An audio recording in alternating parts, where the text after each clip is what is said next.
जी, आज हम कुछ योगा आसन्स करने वाले हैं थायराइड से रिलेटेड। दोस्तों, थायराइड में होता क्या है कि जनरली या तो हाइपर थायराइड होता है या हाइपोथायराइड होता है। और कई बार क्या होता है कि ट्रीटमेंट लेने के बाद में वो रेंज भी बिल्कुल ठीक आने शुरू हो जाती है। जैसे कि हाइपोथायराइड है सपोज, तो उसके अंदर T3, T4 और TSH रेंज में आता है। इसके बावजूद भी बॉडी में हैवीनेस रहती है, थकावट रहती है और कुछ काम करने का मन नहीं करता है। ऐसे में बॉडी को एनर्जाइज करने के लिए आज हम बहुत ही आसान से आसन आपको सिखाने वाले हैं। और सबसे पहले हम करेंगे शव आसन, जिसके लिए एक बॉल्स्टर लेंगे और उसके ऊपर ब्लैंकेट लगाएंगे सिर के नीचे रखने के लिए। और अब आप देख रहे हैं कि दोनों पैर सीधे करके कमर सीधी रखनी है, दंड आसन में बैठना है। सबसे पहले पैरों को सीधा रखना है और पैर की उंगलियां ऊपर सीलिंग साइड में उठी हुई। अब दोनों हाथ साइड में लगा के और धीरे धीरे पीछे लेटते जाओ। बॉल्स्टर पे पीछे लेटेंगे और ब्लैंकेट के ऊपर सिर आ जाएगा आपका। दोनों हाथ साइड में फैला लें, हथेलियां ऊपर की तरफ।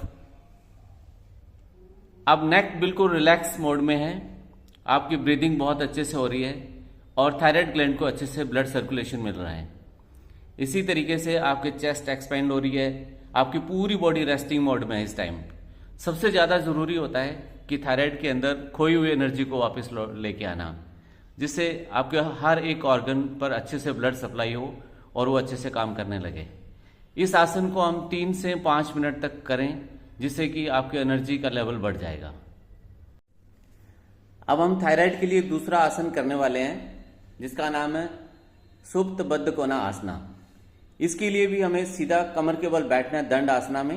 पैरों को सीधा करना है और टोज को अपनी तरफ खींच के रखें, पैरों को टाइट करें और कमर सीधी कर लें। दोनों हाथ साइड में रखें। ये लेट के किए जाने वाले आसन में शुरुआत होती है दंड आसन, जिसमें बैठ के ही सारे आसन करने चाहिए। और एक बॉल्स्टर और एक ब्लैंकेट लेंगे, जिसको पहले की तरह ही हम गर्दन के नीचे रखेंगे। अब पहले इसके ब्लॉक के ऊपर बैठ जाएं, बॉल्स्टर के ऊपर बैठें, पैर मोड़ें और बॉल्स्टर के किनारे पर बैठ जाएं। अब एक बेल्ट लेंगे, बेल्ट ले अपने अपने और इसको कमर के पीछे से निकाल लें। जिस जगह आप बेल्ट बांधते हैं वहां लेकर आए और आगे से दोनों पैरों को नमस्कार की मुद्रा में मिला लें और पैर के पंजों के नीचे से बेल्ट को निकाल लें। ध्यान रहे कि ये हुक वाली साइड आपके राइट हैंड की तरफ हो, जिससे आपके लिए बाद में इसको टाइट करना आसान रहे।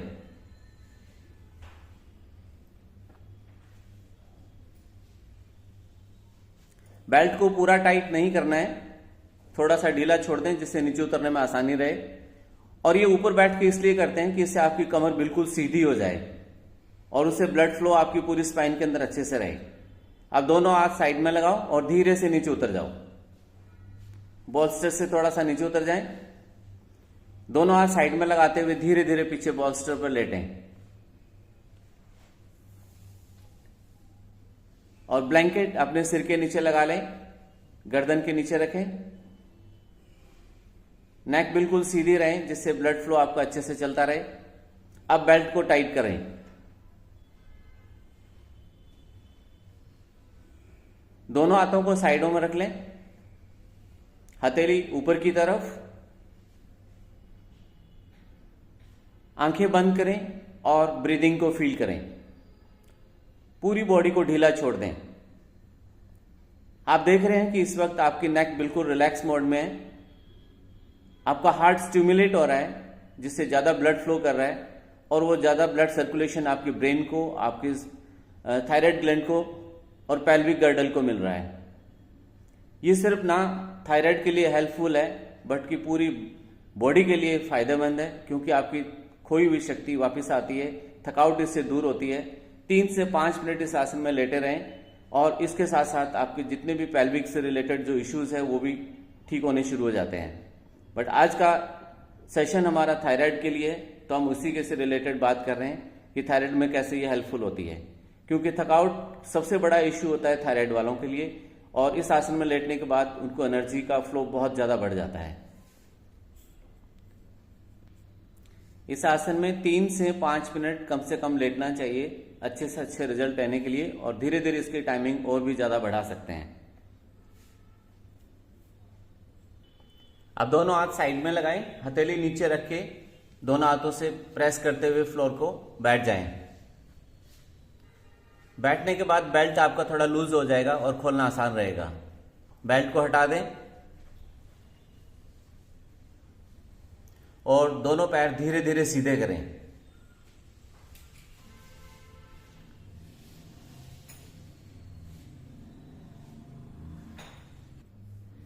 अब हम तीसरा आसन करने वाले हैं, सुप्त वीर आसन, जिसके लिए कुछ तैयारी करेंगे। अभी आपको कोमल दिखा रही है कि कैसे करना है। सबसे पहले वीर आसन में बैठने के लिए एक ब्लैंकेट को या मैट को रोल करें और इस तरह से 2 बॉल्स्टर्स के पास में लगाएंगे रोल करके।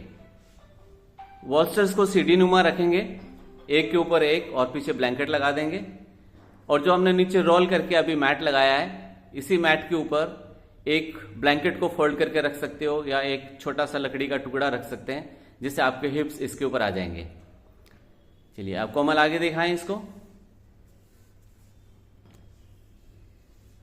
अब अगर लेटने के बाद घुटने नीचे नहीं लग रहे हो तो उसके लिए घुटनों के नीचे रखने के लिए एक ब्लैंकेट भी लगा रहे हैं यहाँ। सबके लिए जरूरी नहीं होता है, जिनके घुटने नीचे नहीं टिकते उनको लगाने की जरूरत है, क्योंकि वो ज्यादा कंफर्टेबली वहां ज्यादा देर तक रुक सके। इसमें बैठिए, पहले दोनों घुटनों के ऊपर बैठेंगे और जो मैट रोल की है उसको एंकल के नीचे लेके आएंगे। अब दोनों हाथ साइड में लगाते हुए धीरे धीरे पीछे लेट जाएंगे।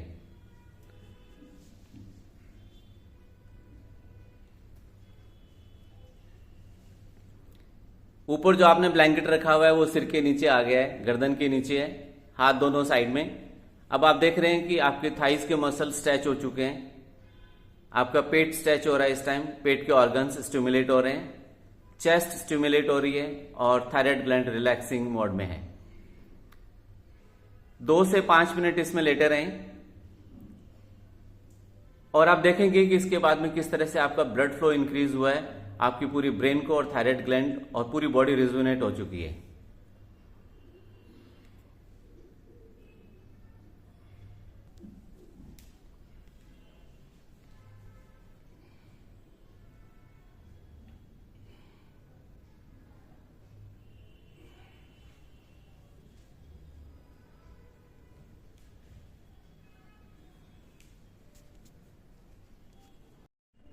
अब हम 4th आसन करने वाले हैं, चेयर सर्वांग आसन।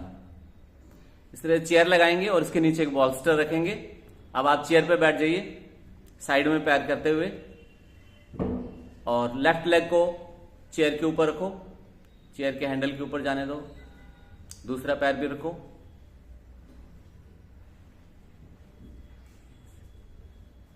थोड़े से और आगे निकालें बॉडी को। गुड। दोनों हाथ पीछे वाले पैर पकड़िए, चेयर के हाथ अंदर से डालें। आप धीरे धीरे हिप्स अप करो और शोल्डर्स को बॉल्स्टर के ऊपर लेके आओ, पैर सीधे होने दो। बहुत बढ़िया।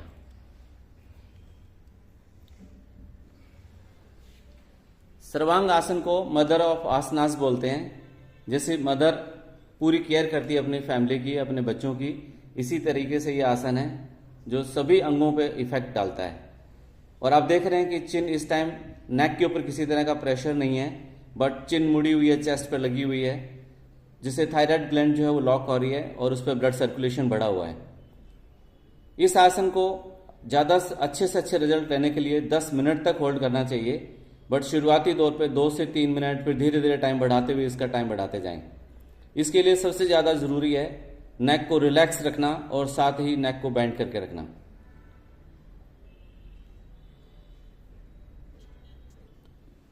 पाँच मिनट तक ऐसे लेटे रहने के बाद अब हम नीचे उतरेंगे। नीचे उतरते जाएं